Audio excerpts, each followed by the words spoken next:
Hello and welcome to 5 essential steps to unleash your feminine genius to create a business and a life you love. I'm so glad you're here. My name is Johanna Lyman, and I will be bringing you through this webinar for the next probably close to an hour. And I'm going to run through the presentation, and then at the end, there'll be time for you to ask any questions. So please be sure to jot down any questions that you have while I'm talking so that you don't forget. And you'll be able to share in the chat bar at the end if you have any questions or comments. So what I'm going to do today is, first of all, check in and make sure that you're in the right place. Then I'm going to bring you through the 5 essential steps that I've discovered are necessary for creating a business and a life you love. I'm also going to tell you a little bit about myself, so you're like, who is this Johanna and what does she know about creating a business and a life she loves? And at the end, I'm going to show you how you can go even deeper into this work if it resonates with you. So without further ado, let's make sure you're in the right place. So is this you? Are you someone who knows you're here to make a big difference in the world, or at least your little corner of the world? Now, you might not know exactly what that's supposed to look like or how to make money with it. I want to share a really quick story. One of my clients knew from a very young age that she loves sex, but she also knew she didn't want to be a prostitute. So she wasn't really sure how she would be able to make money doing the thing she loved the most in the world. Well, she has created a business called SEX, or Synergistic Energy Exchange. And what she does is bring consciousness into relationships to help people have better relationships and better sex. Now, you may have spent thousands of dollars on other programs that told you exactly what to do to grow a business, but you're not doing what you know you need to do to make your business succeed. And you're frustrated trying to run your business according to someone else's formula. That's part of the reason why you're not doing the things that you already know, the things you already spent good money to learn how to do, because it doesn't feel authentic. It doesn't feel like you. And authenticity is one of your core values, along with integrity and freedom. In other words, success to you isn't just about money or the size of your email list. It's about so much more. I know for me personally, freedom is a huge aspect of success. I have created time freedom, and I've created location freedom. So I can do my business anywhere in the world if I have an internet connection. And I have time to do the things I love that may not be related to my work, because I, like you, am a multi-passionate entrepreneur. There's a lot of things that I want to do. I'm never at a loss for big ideas. So let me tell you a little bit more about that and about me. I have been a business and a life coach since the beginning of 2005. I quit corporate America at the end of 2004. So I'm coming up on my 10th anniversary of being an entrepreneur. And prior to that, I was a corporate America refugee. I was a buyer for a major department store for a number of years, and I became a certified financial planner. And what I found was that that was one of the most boring things that I've ever done in my entire life. The stock and bond stuff, Snoresville.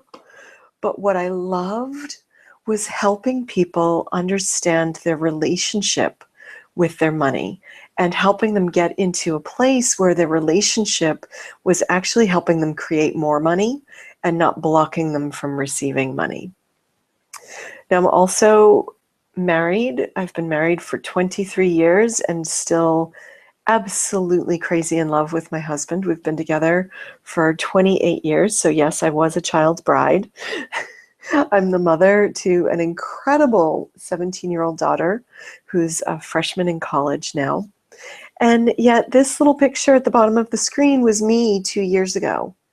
Again, I was so frustrated. I knew I was here for a reason. I knew I was here to make a positive difference in the world. And I'd been doing it for 8 years. But I felt like I wasn't doing enough. I knew that I was making a difference, but I also knew that there was more.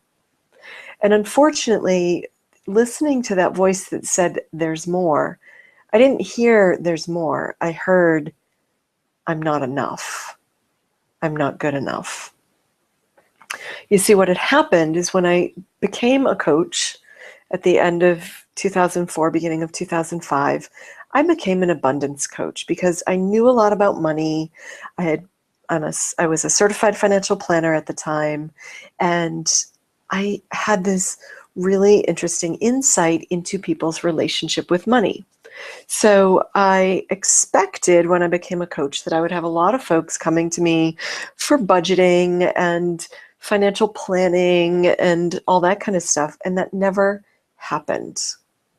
Because the truth of it is that your relationship with money is a direct reflection of your relationship with yourself.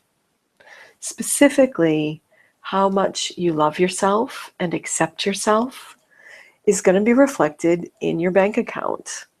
Now, not the way that we often see it. So your net worth, the money in your bank account, is not an accurate gauge of your self-worth, but really the other way around.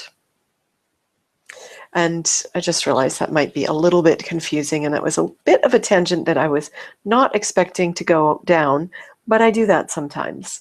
And I do that because I trust that someone who's listening on this call right now, or will be listening in the replay, really needs to hear that.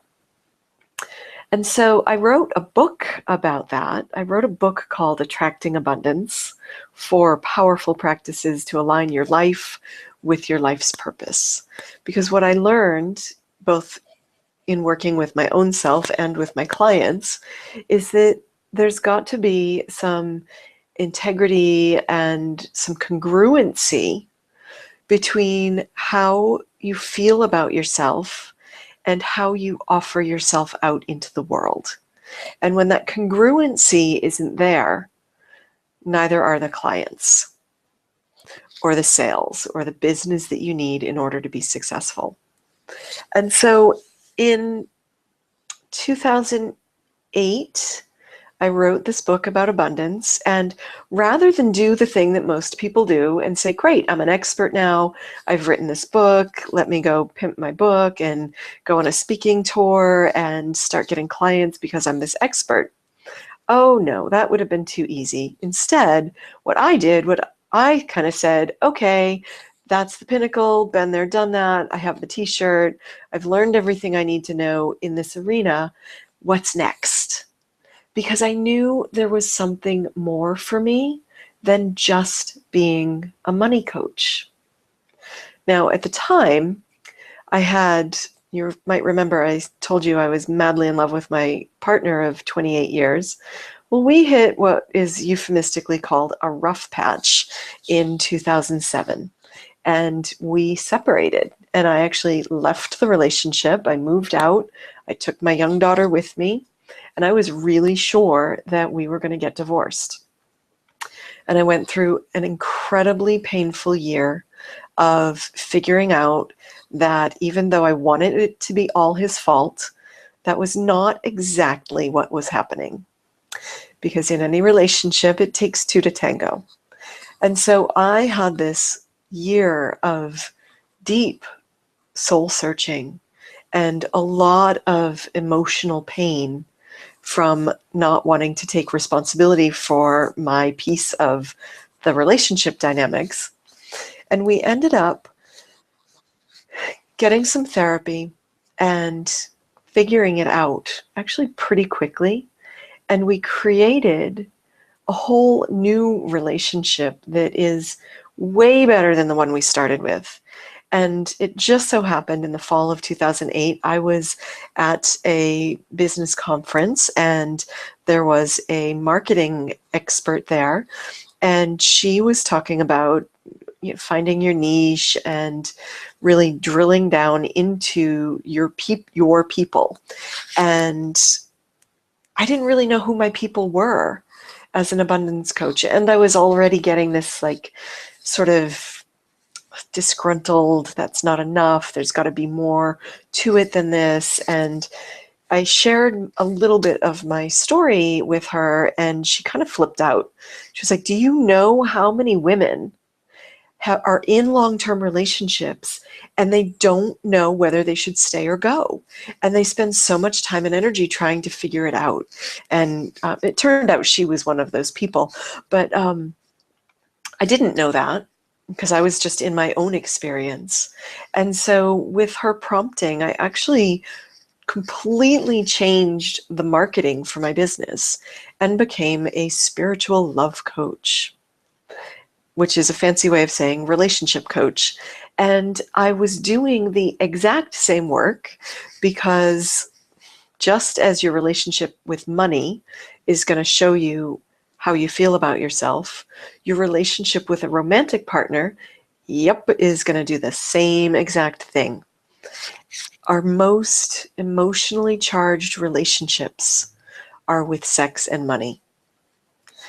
So it sort of made sense. I did the money thing, then I was on to the sex and love. And I had figured it out in my own life. So I figured, well, I know a lot about this. Let me help other women. And I did. For a number of years, I was a relationship coach, helping lots and lots of women figure out whether they wanted to stay or go and to make that decision with courage, clarity, and ease. And it was great. And I started writing another book called The Soulmate Myth, which I finished in the spring of 2012. And you might be shocked to learn that as soon as I finished the book, I started having that feeling again. There's got to be more to my work than this. And rather than get the book published and go on a book tour and become an expert in the relationship field, I found myself in that place again of, what am I supposed to do now? And being super frustrated with that, making myself wrong for not doing things the way everybody else did. And what happened over the course of the next few months is that unsettled feeling grew. And I found myself more and more frustrated. And as I got more frustrated, my clients started to dwindle, because like attracts like, and energy flows where your attention goes. Anyone who's ever heard, even in passing, of the law of attraction will know that. And so my energy was no longer flowing into the relationship work, and my clients started to dry up. And I found myself one day on my knees in tears, begging to a God I didn't even think I believed in. I believed in the universe, but God was a little too, I was too caught up in all the religious definitions of God. But make no mistake, it was God I was begging to. It was not the universe. And I said, God, please show me what to do. I will do whatever it takes to get my message out to millions of people. But I don't know how. And I know enough to know that the how is none of my business. So I promise to do whatever it takes if you promise to show me how. I'd like to say that in that moment, the skies opened, the angels started singing, and God wrote in a Sharpie, "Do this next," in the sky. But that actually, sadly, didn't happen. What happened instead was that I felt this deep sense of peace descend. And I knew in that moment that everything would be okay. And now 2 years later, that commitment that I made has brought me to some amazing places. I produced a theater performance called Opening Pandora's Box, Stories of Truth and Hope. I'd never done anything like that before, but that was one of the places I was led. I help teenagers now build self-respect through self-expression using spoken word poetry. I hadn't written a poem in 30 years before February of 2014, and it started pouring out of me. And I created the next iteration of my coaching practice, which, again, no surprise, still uses all of the same principles, all of the same theories and techniques and tools that I've been using in my 10 years as a coach. But now the focus is on helping visionary women in business create a business and a life they love by using the fullest expression of who they are in the world. And again, I had to start with myself and figure out how to do that for myself. So I have been the guinea pig for all of this stuff. I wanted to make sure that if anybody's head was going to explode, it would be mine. And it didn't. My head's still firmly attached to my head, to my shoulders. And life is amazing. And I want this for you. And so I've created this 5-step process that you can use to create a business and a life that you love. Now, I say I created it, and that's a little bit of linguistically not true, because it came through me, and it was God's end of the bargain. And this is what she showed me to do. And it really was the work that I'd been doing for many, many years, but codified in a way that, and systematized in a way that I could teach it to people over and over again. And I could teach it to more than one person at a time, because it's not something that I thought was just my intuition with this particular client. So it makes more sense now. And it starts, step 1 is connecting with your joy. Sounds really simple, but it's actually profound. What do you love so much that you would do it for free? Now, for a lot of you, if you're like me, there's more than one answer to that question. There may be a lot of things that you love doing and that you do for free. So I'm going to take you through an exercise that's going to help you fine-tune the answer to this question. And I got this exercise from Jack Canfield's book, The Success Principles, and he got it from someone else whose name escapes me at the moment. And it's just one of those things that is a universal truth.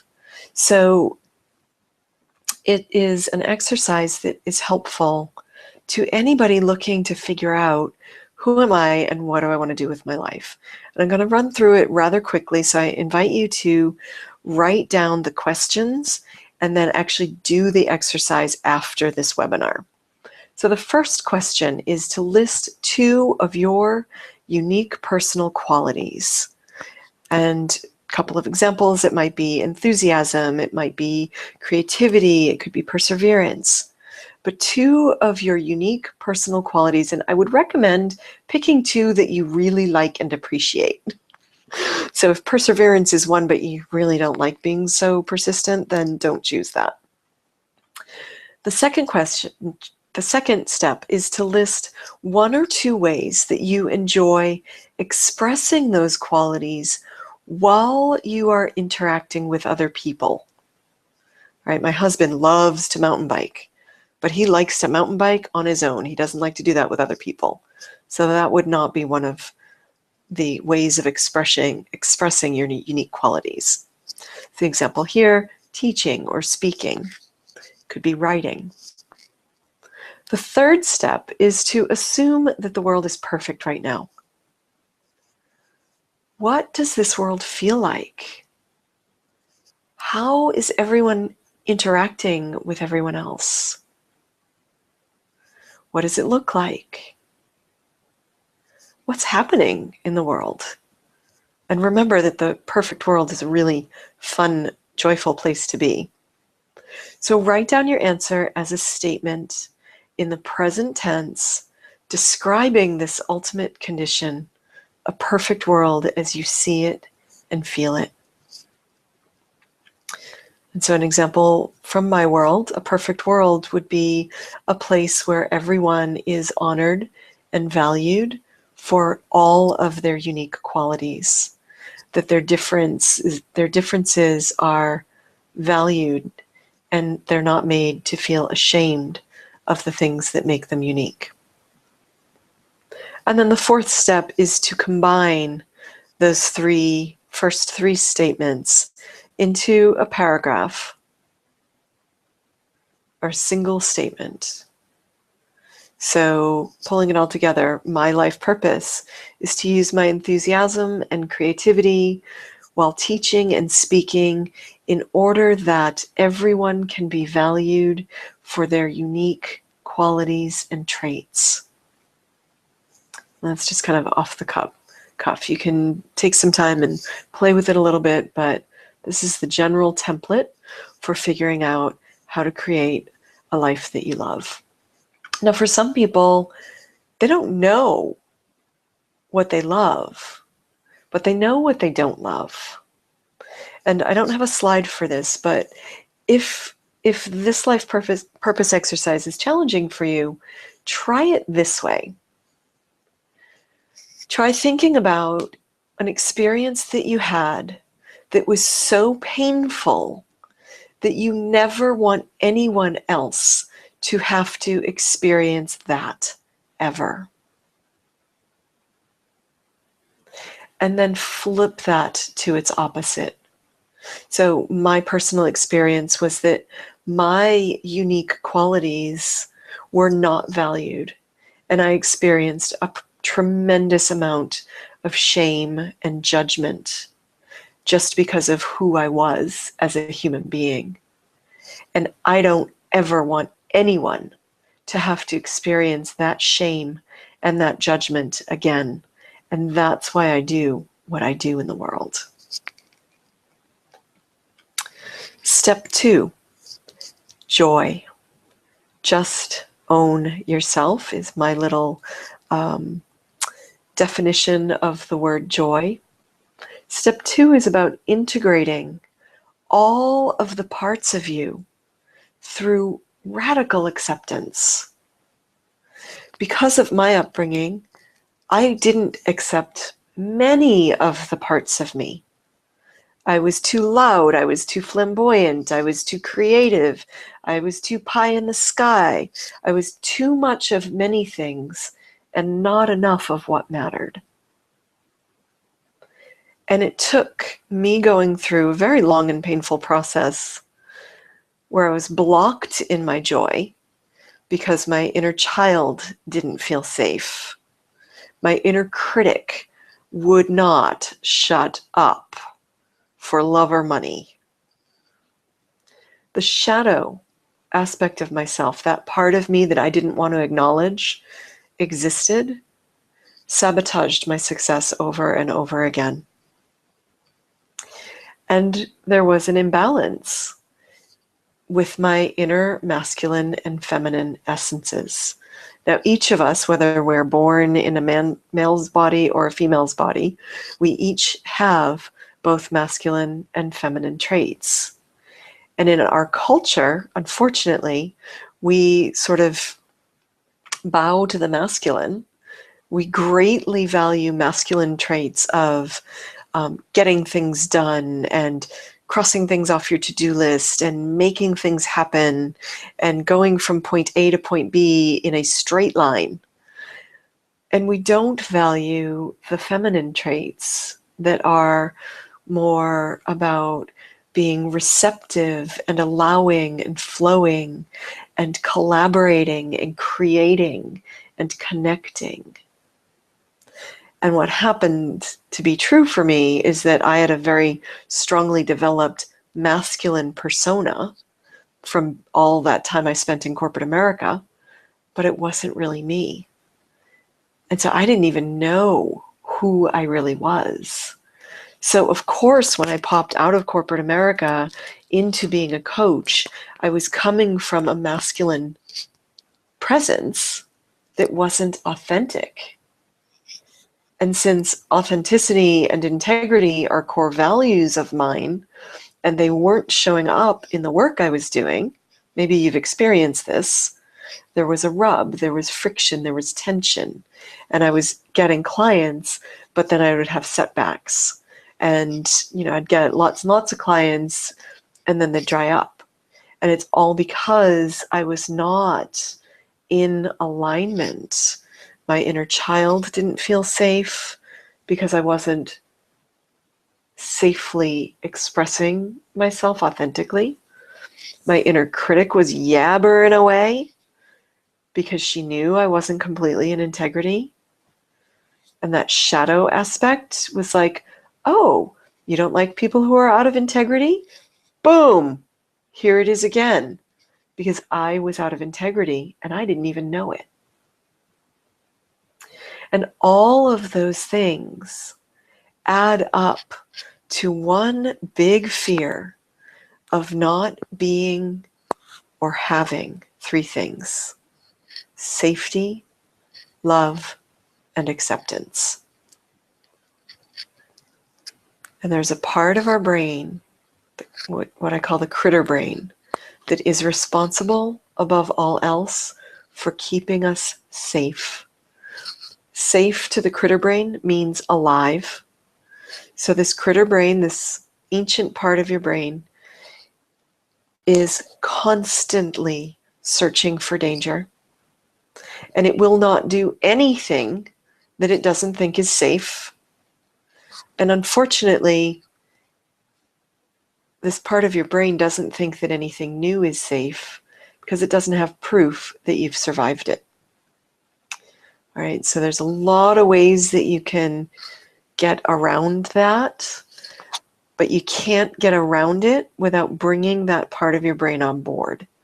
So you have to actually show yourself that you're safe, that there is no saber-toothed tiger lurking around the corner, or that, dad's not going to beat you for being too loud. All right, so all we want in life is to feel safe, to be loved, and to be accepted. Everything else is window dressing. And until and unless we feel a reasonable degree of safety, love, and acceptance, there ain't no way, no how your brain is going to let you succeed in business. Because for the vast majority of us, it does not feel safe to be seen or to be heard in a big way. Because if we're seen, we're heard, and people disagree with us, they won't like us. And that means we won't be accepted. This is a gigantic ball of wax that is at the root of the key to creating that inner success that's absolutely essential for outer success. Step 3 is to dance with resistance, Or another way of saying that is face your fears. Now we know, because I've just told you, that the fear is all around. I'm not safe. Nobody will love me. Nobody understands me. I'm not going to be accepted. There's no place for me to belong. If I succeed, the people that I love won't like me anymore. Or in order to get to the next level of success, I have to leave those I love behind. That was actually part of what I believed when I left my husband. It's not true. In fact, I am all about busting through the paradigm of either or. I think that we've got it wrong if we're trying to slice up the pie in order for everybody to have a bite, when all we have to do is bake a bigger pie. So my paradigm is both and. That you can be both successful and happy in love. You can be both safe and speaking from the stage. You can be both wildly unique and outrageous and have a tribe, have people in your community. So we go back and forth between steps 2 and steps 3. It's kind of like a Mobius strip, or one of those infinity signs where we're always dancing with our fears and then helping one aspect of ourselves feel safe. We feel safe, and then another part steps up and says, well, wait, what about me? Now, this might sound depressing and like it's a never-ending task, and in a way it is, but there's also a baseline level of safety and security that you can get to, and from there, you can grow and expand. So you don't have to have it perfect in order to start. That's the good news. In fact, one of the things I like to say all the time is done is better than perfect. So I'm going to bring you through another exercise to help you face your fears and deal with this resistance. But first I want to share this quote with you from Steven Pressfield, who wrote a brilliant book called The War of Art. It's great for anybody who's creative, which includes all entrepreneurs. Are you paralyzed with fear? That's a good sign. Fear is good. Fear tells us what we have to do. Remember one rule of thumb. The more scared we are of a work or a calling, the more sure we can be that we have to do it. So here's the exercise, and I'm going to invite you to choose a fear. The one I'm going to use as I talk you through it is public speaking, because I happen to know that more Americans are afraid of public speaking than they are of dying. And I also happen to know that if you're a coach or a consultant, or if you're someone who's got a message to share with the world, which means that you're someone who's in my community, you're going to have to do some public speaking. So the first thing you want to do is ask, what happens when I think about getting up on the stage? And I'm going to share a really embarrassing story about myself, and it's a little bit cringeworthy, but bear with me. And I share it because every time I share it, I take back my power from the old story that kept me small and hidden for a very long time. So I would say, what happens when I get up on stage? I start sweating profusely. The faucets underneath my arms turn on, and all of a sudden I've got big sweat stains underneath my armpits. And then what happens? So then you'll listen for the answer, whatever the answer is for you, and ask, and then what? So, and then what happens is once my armpits are spewing sweat and everybody can see that I'm sweating on the stage, they're not going to believe that I know what I'm talking about. And then what? And then they're not going to listen to me. And then what? And then I might lose my place or get frazzled and forget what I was talking about. And then what? And then I'm going to sound even less confident And then what? And then I'm going to start sweating even more. And then what? And then everybody leaves and I'm just a puddle of sweat on top of the stage. Okay, so you want to ask that question until you get to the logical or often illogical conclusion. Okay, so for me, for years, I let the fact that I sweat under my arms stop me from speaking in public, in front of live audiences. My ego, the part of my ego that was responsible for keeping me safe, would not let me get up on stage. And it told me that I was the only one who sweat that much. And that if I really knew what I was talking about, the waterworks would magically turn off.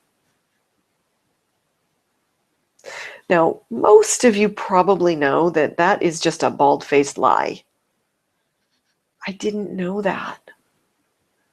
I believed that voice inside of me that said, if I really knew what I was talking about, I wouldn't have to worry about sweating. And then I saw Tony Robbins on stage. And man, that man can sweat. And he's a genius. And he certainly knows what he's talking about. And that was an epiphany for me. Whoa, maybe it's not true that I'll stop sweating when I know what I'm talking about. What if I already know what I'm talking about and I happen to be a person who sweats, which I think is probably 99% of the population. And that gave me the courage to get up on stage. Now, granted, it was a small stage. I think there were 6 people in the room, but it was perfect because I was able to prove to that part of me that was afraid that I was not going to turn into an absolute puddle of sweat. In fact, I stopped sweating so much once I got into my talk because I forgot I was nervous. People loved what I had to say. I didn't die. My head didn't explode. So I was able to prove to that part of my brain that is responsible for keeping me safe so I don't die, that speaking on stage was not going to kill me. Literally not going to kill me. Which is good because even though I get nerves, I absolutely love being on stage. I'm a ham. I'm a Leo. I need an audience. So take yourself through this exercise. Anytime you find that you've got a fear pops up that is stopping you from doing something you know you need to do in order to grow your business. Okay, so pick the fear and ask yourself what happens next until you get to some sort of a conclusion. And then you can ask yourself, is that really likely to happen? Or is that really true? And sometimes the conclusion is just so silly that you're like, oh, pshaw, I don't have to worry about that anymore. But until you bring it into the light of your consciousness, it's gonna stop you. And then once you realize the truth of it, you can move past it. All right. This quote, another quote of mine that I absolutely love, by Georgia O'Keeffe. I've been absolutely terrified every day of my life, but I've never let it stop me from doing a single thing. Now, there's a funny thing about this quote. I first found it, I cut it out of a magazine probably 12 years ago, before I was a coach. I was still in corporate America, and it just spoke to my soul. And I've had this quote up on my wall, the wall of my office. I don't have it up at this very moment, but for years, through all of the houses I've lived in, I've moved a lot in my life, this quote was tacked up on the wall of my office. And I actually didn't understand it until about 2.5 years ago, when I looked at myself and said, you know what you need to do to drive your business. Why are you not doing it? I was letting my fear stop me. And I had sort of one of those like V8 moments. Wow, I could have had a V8, where just this like epiphany showed up. And I was like, oh, I can't let the fear stop me. Now I get it. And this is like, it sounds funny to me now, but I see it over and over with my clients. That there's one thing when you know that you're not supposed to let your fear stop you. But there's a whole nother thing when you make that commitment to move forward no matter what, despite your fear. So I want to keep moving here so that we can end on time. Step 4 is to allow for support and accountability. And this is really the way of the feminine genius when it is supported by a strong masculine container. So I'm going to talk just a little bit about masculine and feminine, just in case some of you have not heard it termed in this way. So I did mention that the masculine is responsible for getting things done. It's very linear, very organized, very detail-oriented. The feminine flows. The feminine qualities are about creativity, collaboration, cooperation, coordinating things. And so I like to use the example of cleaning the house. When a masculine encoded person, male or female, someone with a really strong masculine presence, wants to clean the house, they're going to start in the kitchen. They're going to clean every speck of the kitchen. They're going to move into the living room, clean the entire living room, move into the bathroom, clean the entire bathroom.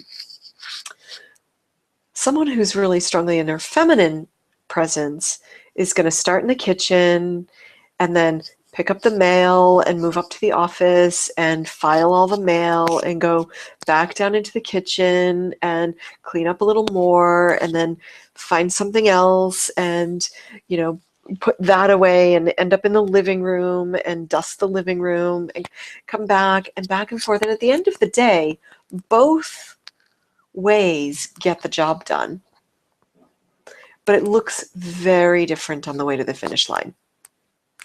And so what happens, a couple of things can happen. The first thing that can happen is that when you're trying to get something done in a very masculine way, and I'm going to assume, because this presentation is geared toward women who want to unleash their feminine genius, men and women. And I know a lot of men, I have male clients very strongly in their feminine essence, and it's a beautiful thing. We need those men. But when you're in your feminine presence, it's not always easy to get things ticked off your to-do list. The feminine doesn't necessarily like to do things in a linear way. But the trouble with that is that stuff doesn't get done. And so you've got lots and lots of ideas, lots of people that you're willing to collaborate with, and you start to decide how you want to collaborate, and then you run out of time on that phone call, and then 3 months goes by, and you haven't looped back to the person to set a date.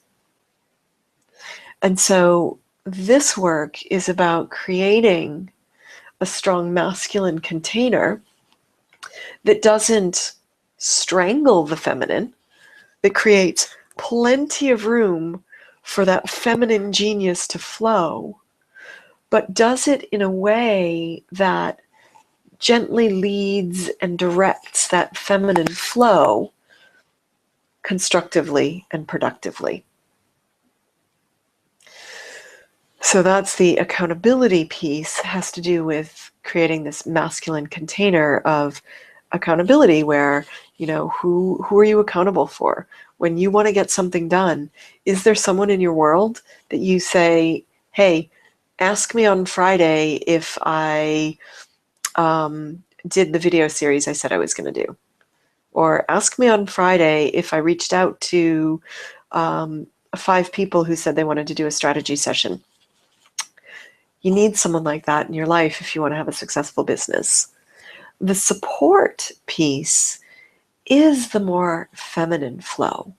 And that is just genuinely, who's got your back? Who can you go to when you've just had a shitty day? Who can you go to when you've just realized that you have to break up with your boyfriend? Or your kid comes home from school and he's been bullied and it just crushes you. Who can you go to? Because those things impact your business. All of those things, especially when you're in your feminine genius. There is no convenient little box that you can put your bullied child in. There's no convenient little box that you can put your broken heart into. No convenient little box that you can put your business into and have it go on hold while you deal with something that happens in your life. They're all intertwined. And asking for support is one of the scariest things you'll ever do. And I can tell you that from personal experience. And I can tell you also from personal experience that it was, for me, one of the things that profoundly shifted how I was in my business and how successful my business was in return.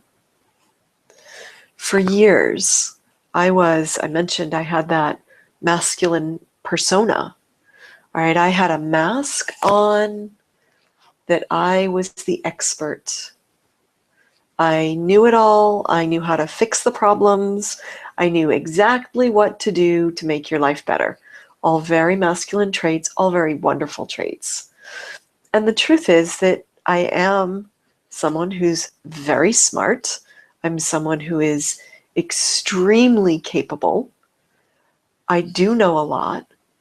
I have a tremendous capacity to hold space and to see into what your problem is and get to the root of it and help you solve it. All those things are true. But what was also true at this time when I finally crumbled and allowed myself to receive support was that I was fucking exhausted. And I'm not even going to apologize for my French, because that's part of who I am. I happen to swear a lot. And I love that about myself. And sure, I can rein it in when I have to, but this is my webinar, and you're someone that I want you to see me. I want you to see if you like me, if you trust me.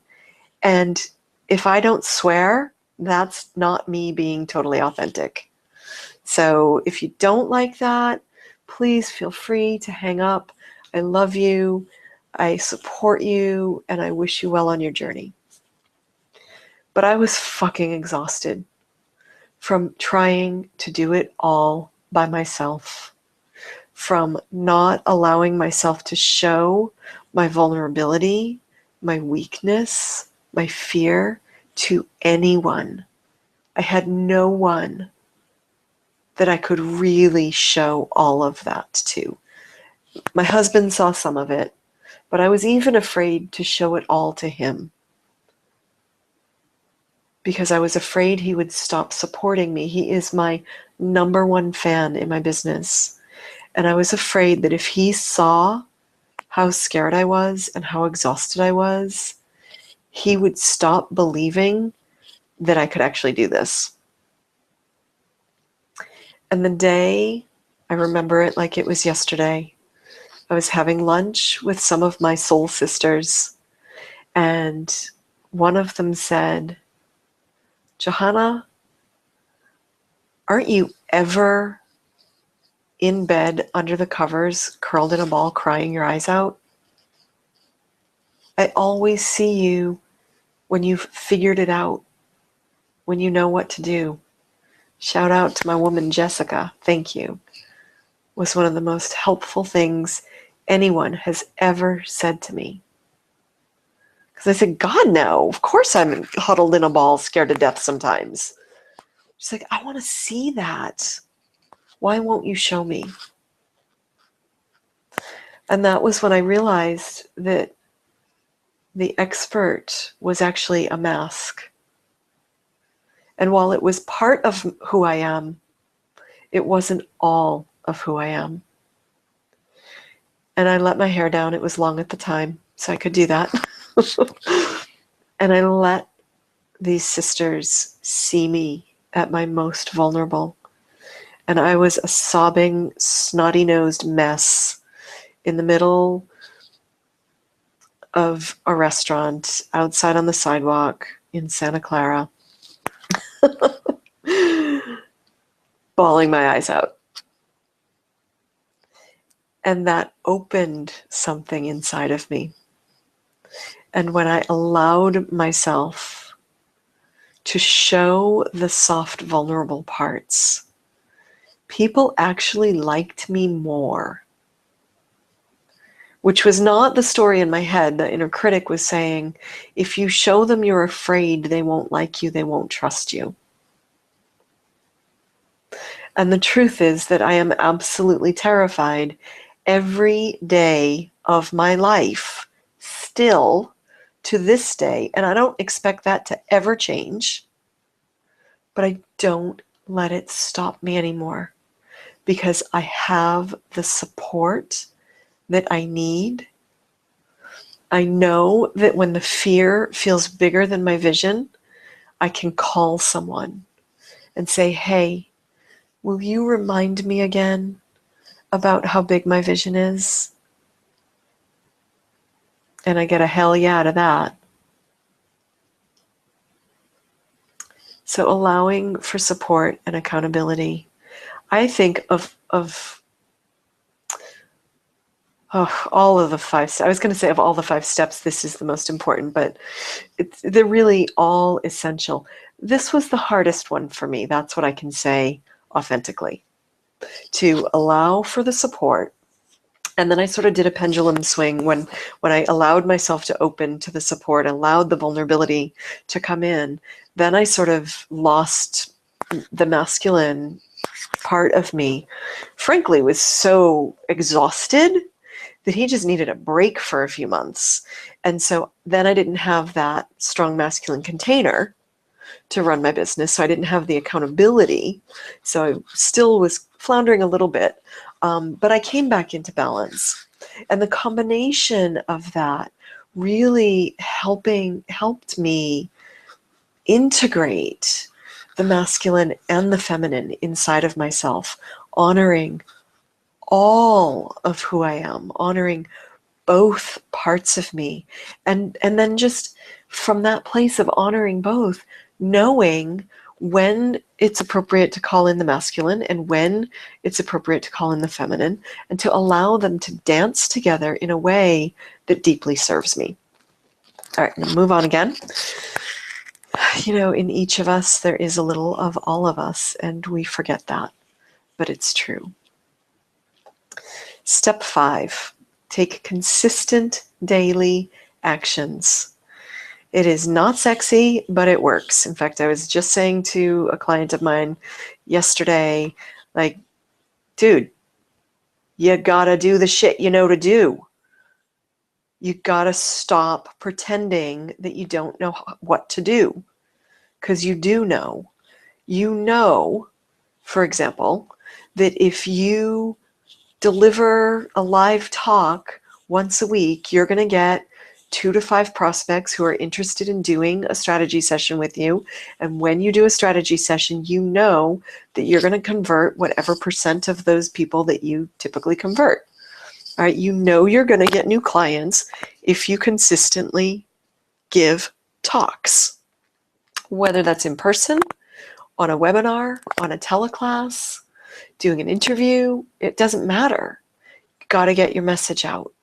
Okay, your dreams need you. Don't let them fade without a fight. The 5 daily actions that I use, that I recommend: meditation or quiet time every day, no matter what, even if it's only for 5 minutes. You deserve that. Give yourself that.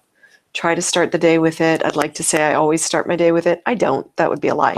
Most of the time I start my day with it. Almost always I get it done in the morning. Movement. Your body, your physical body, is a sacred vessel through which you can share your gifts with the world. You gotta keep it in good shape. Gotta treat it with respect. Movement also, when you move your body, creative thoughts start moving. I come up with some of my best ideas when I'm out in the middle of the lake I live on my paddleboard. And then the trick is just remembering it by the time I get back. All right, the third is something I call mirror love, which is actually the third exercise that I'm going to give you. I'm going to move through it really quickly, but it's really a very, very fast process every day. First thing in the morning when you get up, before you brush your hair, before you brush your teeth, before you put your makeup on or take your makeup off if you forgot the night before, look at yourself in the mirror, close up, into your non-dominant eye. For most of us, that's the left eye, and say, I love you right here, right now, no matter what. I love you. Your inner critic is going to have a field day about all the reasons why you can't possibly love yourself until you're perfect. Right here, right now, I love you. Even though you got an extra 15 pounds on you, even though you've been procrastinating on putting out that ebook, even though you yelled at your kids, I still love you right here, right now. If you find that you absolutely cannot say, I love you to yourself, say this instead: I really want to love you. 30 days creates a habit. Do this exercise in the mirror for 30 days, no more than 30 seconds each day. I can almost guarantee you'll cry, and I can guarantee at the end of the 30 days, you'll have opened your heart a little bit. Fourth thing that I do is a gratitude to-do list. Each day, I start my day with 3 things I'm grateful for. I write it down in a notebook, and then I list 5 things that I'm going to do every day. True confessions, meditation is always my number 1 thing because I'm really fucking lazy. And if it's not on my list, I'm not going to do it. So I found out that if meditation wasn't on my list, I was not doing it. That may not be the case for you. Of the other things, of the 5 things, you want a combination of things that are working on your business and working in your business. So they're revenue generating or business development stuff. That doesn't mean that you only get 5 things done a day, but that means that you do not leave your office until those 5 things are done. And you got to make that commitment to yourself. Okay? And then connecting every day. I connect with my faith, my friends, and my finances. I say hello to my money every single day. I look at my bank accounts and I say, hi, thank you, I'm so glad you're there. Even if this morning there was 61 cents in my bank account, I'm not even kidding. Oh, I'm so glad you're there. Thank you for being there. Okay, connecting with faith could be the thing you do in your meditation or your quiet time. And that's part of creating the strong masculine container. So to recap, step 1, connect with your joy. Step 2, integration through acceptance of all parts. Step 3, dance with the resistance, face your fears. Step 4, allow for support and accountability. And step 5, take consistent daily action. Now today I'm going to give you a bonus, step 6, which is if you liked what you heard and you want to learn how to go deeper, you can set up a strategy session with me, $97 for 45 minutes, Unleash Your Feminine Genius, where we will look at what's going on in your life, how you want it to be different, and how you can tap into your feminine genius. I have a money-back guarantee on these strategy sessions. If you're not completely satisfied, I will be happy to refund your money. And we are at the top of the hour, so I want to respect everyone's time and say thank you, thank you, thank you for listening, for being here. I appreciate that. And if anyone has any questions, I will stick around for as long as I need to in the chat room. You can type in any questions that you have, and I will answer them. I'm going to enable the chat box now. So, if there are any questions, you can type them into the chat box or any comments. And while I'm waiting, because there's a little bit of a delay if somebody's got something they're typing, to give them a chance to type and for it to float on over to my world here. I just want to thank you again for showing up for yourself. And I'd love to hear from you, whether now in the chat box or via email. You can email me, Johanna at openingpandorasbox.com, or my website is www.johannaliman.net. You can contact me that way. But what was an aha for you? If anything just like really stopped you in your tracks, knocked you off your feet with like a whoa baby, I want to hear about it. So thank you again. It looks like we don't have any questions. Shy little bunch today. Well, I do hope to hear from you again. It has been my great pleasure sharing this stuff with you, and I will see you again next time. Take care. Bye.